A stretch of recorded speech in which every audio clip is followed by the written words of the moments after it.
Already America এবং ইরানের মধ্যে তো আলাপ আলোচনা হচ্ছে। প্রথমে ইন্টারেস্টিং ব্যাপার ছিল যে তারা নাকি দুইটা আলাদা রুমে বসেছিল, ওই যে আমেরিকার জেডি ভ্যান্স এবং তার সহযোগীরা, আর অন্যদিকে আর এক রুমে বসেছিল যে ইরানের যারা আছে। তো এরা কিন্তু আলাদা আলাদাভাবে বসেছিল এবং এদের মধ্যে ওই পাকিস্তানের লোকজন হচ্ছে মধ্যস্থতাকারী হিসেবে কথাবার্তা বলছিল, কিন্তু ইভেনচুয়ালি তারা একসাথে একটা রুমে বসেই কিন্তু আলাপ আলোচনা শুরু করে, যেটা নাকি আসলে খুব মানে কী বলা যায় পজিটিভ একটা দিক।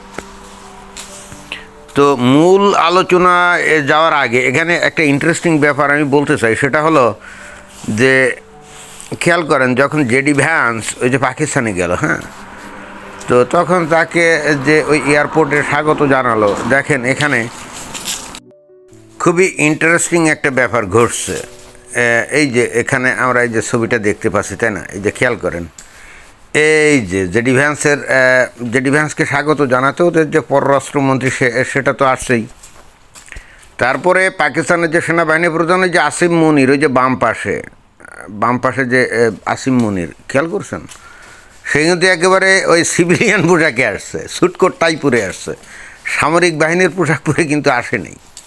খুব ইন্টারেস্টিং ব্যাপার না? সে তো সেনাবাহিনী প্রধান, সে তো সামরিক বাহিনীর পোশাক পরেই আসবে, অথচ সে কিন্তু জেডি ভ্যান্সকে স্বাগতম জানাতে আসছে কি সিভিলিয়ান পোশাকে। বাট এই একই আসিম মুনির যখন ওই ইরানের যে ডেলিগেশন আসলো, তখন যেভাবে তাদেরকে স্বাগত জানালো, তখন আমরা সেটাও একটু দেখি নাকি। এই যে ইরানের যে প্রতিনিধি দল, তাদেরকে এই যে দেখেন এখানে এই যে আসিম মুনির কিন্তু একেবারে সামরিক পোশাকে চলে আসছে, খেয়াল করে দেখছেন? প্রশ্ন হচ্ছে যে এটার মাহাত্ম্য কী? জেডি ভ্যান্সকে যখন রিসেপশন করলো তখন সিভিলিয়ান পোশাকে, আর যখন ইরানিয়ান প্রতিনিধিদেরকে যখন রিসেপশন করলো তখন সে সামরিক পোশাকে এখানে এসে হাজির হওয়ার এর মাহাত্ম্য কী? এটা নিয়ে কিন্তু অনেক কথাবার্তা হচ্ছে। বাট আমি যেটা মনে করলাম, যখন আমেরিকার প্রেসিডেন্টকে স্বাগত জানিয়েছে, প্রেসিডেন্ট মানে ভাইস প্রেসিডেন্ট, জেডি ভ্যান্সকে যখন স্বাগত জানিয়েছে, তখন এই পাকিস্তান বলতে চাচ্ছে, সিভিলিয়ান পোশাকে হাজির হয়ে বলতে চাচ্ছে, আমরা তোমার দাসানুদাস, তোমরা আমার প্রভু, তোমাদের সামনে কি আমরা মানে সামরিক পোশাক পরতে পারি? এত বড় উদ্ধত্ত কি আমার আছে? বাট এই ইরানের প্রতিনিধিদের সামনে বলতে চাচ্ছে যে দেখো, আমরা কিন্তু মানে এই সৌদি আরবের সাথে আমরা চুক্তিতে আছি, তোমরা সৌদি আরবের উপরে নানা রকম হামলা করছো, আমরা এখনও কিছু করি নাই, বাট যদি প্রয়োজন পড়ে আমরা কিন্তু তোমাদের উপরে আক্রমণ চালাবো। এবং এই জন্য সামরিক পোশাকে হাজির হয়ে সে এই বার্তাই দিতে চাচ্ছে যে পাকিস্তানকে যেন হালকাভাবে কোনোভাবে দেখা না হয়। যাকে এখন যে কোনোভাবেই রিসেপশন করুক না করুক, এটাতে আমাদের কিছু যায় আসে না। বাট ইভেনচুয়ালি আসলে মিটিংয়ে কী হলো, প্রথমে যেটা হচ্ছিল, জেডি ভ্যান্স এবং তার টিম একটা কক্ষে ছিল, আর ওই ইরানিয়ানদের যে টিম, ওই যে আরাকসি এবং যে স্পিকার, তারা আর একটা রুমে ছিল। তখন ওই বার্তা আদান প্রদান করা হচ্ছিল যে পাকিস্তানিদের মধ্যে, কিন্তু একটা পর্যায়ে তারা বললো যে না, এইভাবে হয় না, আসো আমরা সরাসরি একেবারে মিটিংয়ে বসি। এবং অতঃপর তারা কিন্তু একটা মিটিংয়ে বসে, এবং এই মিটিংটা যেটা বলা হচ্ছে যে 1979 সালে ইসলামী বিপ্লব ঘটার পর, this is the first time the delegation, that means a high delegation of Iran and also the high delegation of the USA sat together in a table, in a table. This is the first time, মানে এই 47 বছর পার হয়ে গেছে, এরা কিন্তু পরস্পর কোনো কারণে, কোনোভাবে, কোনো উদ্দেশ্যে, কোনো উপলক্ষে তারা কিন্তু পরস্পরের সাথে এরকমভাবে সরাসরি মিটিংয়ে বসে নাই। তো এই যে সরাসরি মিটিংয়ে বসছে, এটা ভালো লক্ষণ। অর্থাৎ ওই ভায়া মিডিয়া দিয়ে কথা বলে আসলে সুবিধা হওয়া যায় না। এখানে এখন পরস্পরের সাথে তর্ক বিতর্ক করবে, আলাপ আলোচনা করবে, একে অন্যের দাবি তুলে ধরবে, এবং তারপরে আলাপ আলোচনা হবে, তারপরে একটা বাকবিতণ্ডা হবে, ওকে। তারপরেও তো ভাই মানে টেবিলে বসলে তো একটা সলিউশন চলে আসে, তাই না?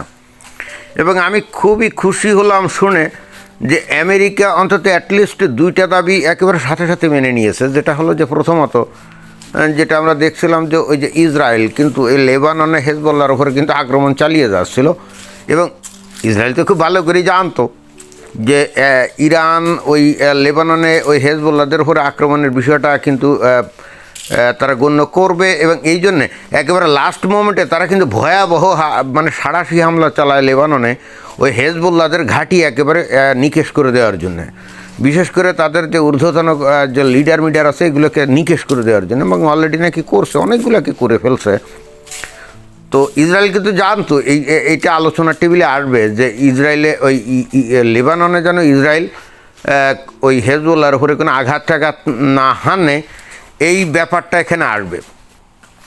তো এই জন্যে এই আলাপ আলোচনার মধ্যে অ্যাটলিস্ট যে 2-3 ঘন্টার যে মিটিং হয়েছে অলরেডি, এবং আগামীকাল আরও হবে। তো এখানে যে 2টা বিষয়ে সিদ্ধান্ত হয়েছে, এগ্রিড হয়েছে আর কি, সিদ্ধান্ত মানে এগ্রিড হয়েছে, সেটা হলো যে ইসরায়েল ওই লেবাননে আপাতত আক্রমণ বন্ধ রাখবে, এবং রাখছে। যেটা নাকি ইরান দাবি করেছিল, সেটা জেডি ভ্যান্স বলছে যে ঠিক আছে, ইটস ওকে, ইসরায়েল আর আক্রমণ করবে না, এবং করে নেই। এই আলাপ আলোচনার পর থেকে কিন্তু আর করে নেই।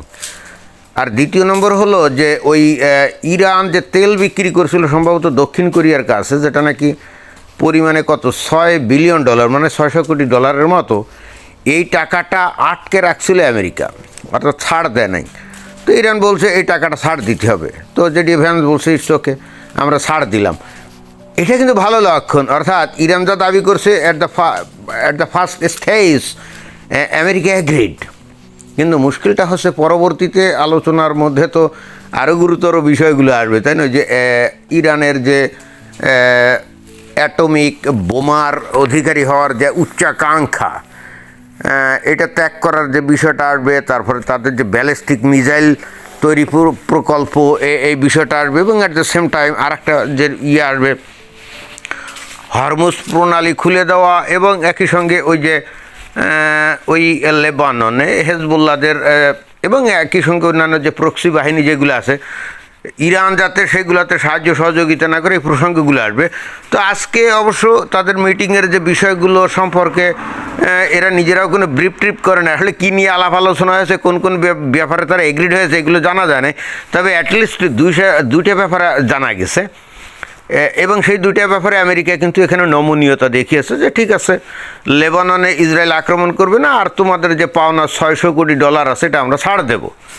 কেন এই কাজটা করছে সেটা ইন্টারেস্টিং ব্যাপার, কারণ আমেরিকা এখন আশা করছে তাহলে ইরানের কাছে যে প্রস্তাবগুলো দেওয়া হবে, যেমন যে ব্যালিস্টিক ক্ষেপণাস্ত্র তৈরির প্রকল্প বাদ দিতে হবে, পারমাণবিক অস্ত্র তৈরির প্রকল্প বাদ দিতে হবে, হরমুজ প্রণালী ছেড়ে দিতে হবে, এই জিনিসগুলো যাতে মেনে নেয় ইরান, বস্তুত ওই জন্যেই এই জেডি ভ্যান্স এই ছাড়গুলো দিয়েছে। এখন আগামীকাল আমাদেরকে দেখতে হবে মিটিংয়ে বসে তারা ওই জিনিসগুলোকে ছাড় দেয় কিনা, যদিও অনেক তর্ক বিতর্ক হবে। তবে আমার কিন্তু একটা ধারণা, যেহেতু আমেরিকা এই 2টা বিষয় অলরেডি ছাড় দিয়েছে, ইরানের যে এই নেতাগুলো এখানে আছে তারা তো অভিজ্ঞ, পোড় খাওয়া, তারা তো মানে মূর্খ না, তারা জানে আপাতত তাদের এই ছাড় দিয়ে হলেও এই চুক্তি করা ছাড়া আর কোনো গতি নেই, অন্তত তাদের দেশের মানুষগুলোকে বাঁচানোর জন্য ওটা প্রয়োজন। আমার কাছে এটাই মনে হয় আর কি, কারণ এই আরাকসি যে নাকি পররাষ্ট্রমন্ত্রী, সে কিন্তু খুবই ঝানু একজন মানুষ, এবং জ্ঞানগম্যী রাখে, অনেক ভালো উচ্চশিক্ষিত, এবং তাকে আমার অত মনে হয় না, মানে উগ্রপন্থী মনে হয় না।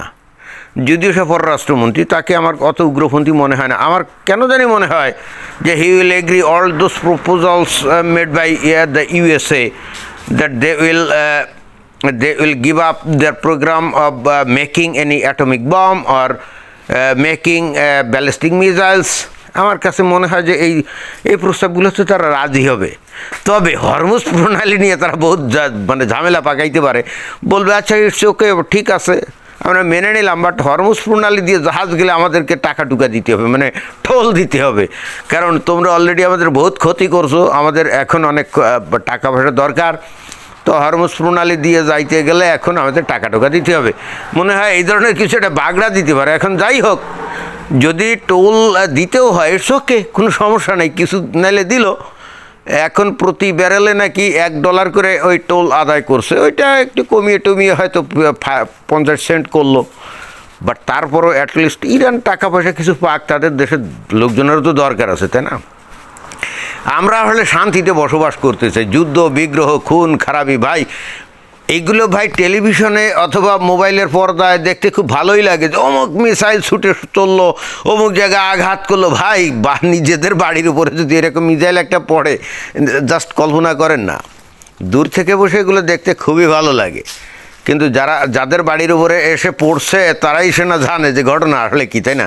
আমরা আসলে চাই না, ইরানের লোকজন আসলে ভালো। আমি এই যে কানাডাতে তো দেখি ইরানের লোকজন তাদের রেস্টুরেন্টে খাইতেও যাই, খুবই ভদ্র অমায়িক, এবং দেখি যে তারা খুবই ভালো। আমরা চাই না যে ইরানের মানুষ এভাবে বিপদে পড়ুক, এবং at the same time Bangladesh সহ আরও পৃথিবীর বিভিন্ন দেশে যে জ্বালানি তেলের দাম বেড়ে গেছে, বড় বিপদের মধ্যে আছে, তাই না? সেখান থেকে মুক্তি পাক, আমরা এটাই চাই। এখন দেখা যাক কালকে কী হয়। ধন্যবাদ।